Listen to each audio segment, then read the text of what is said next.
முருகர் 9 கிரகங்கள் 27 நட்சத்திரம் சேர்ந்து ஒரு பக்தனுக்கு என்ன கர்ம சோதனை கொடுத்தாலும் அந்த முருகர் மாத்துவார். ஏன்னா படைக்கும் தொழில முருகர் செஞ்சதுனால அந்த படைக்கும் தொழில எப்படிலாம் என்னென்ன ரூல்ஸ் அண்ட் ரெகுலேஷன் மீறலாம், என்னென்ன ரூல்ஸை மாற்றி அமைக்கலான்ற வித்தை முருகர் பெருமானுக்கு தெரியும். அதனாலதான் தன் பக்தர்களுக்கு அவர் வள்ளி வரப்பிரசாதங்களை வழங்குறார்.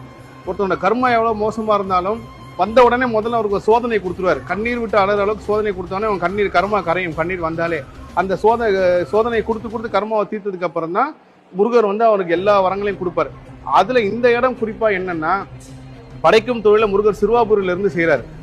இந்த இடத்துல என்ன முருகர் பிரம்மாயிட்ட சொல்லியிருக்காருன்னா, இனி என் பக்தர்கள் யார் வந்தாலும் அவங்களுக்கு நீ விதியே சரியாதான் எழுதணும், எந்த தவறாவும் எழுதக்கூடாது, தவறா எழுதப்பட்டு இருந்தாலும் என் பக்தனா இருந்தா அவனுக்கு மாத்தி அமைக்கணும்னு சொல்லி முருகர் உத்தரவு போறாரு. அதுக்கேற்ற மாதிரி பிரம்மாவும் சரின்னு சொல்றாரு. அப்பேற்பட்ட புனித வாய்ந்த ஸ்தலம் இது.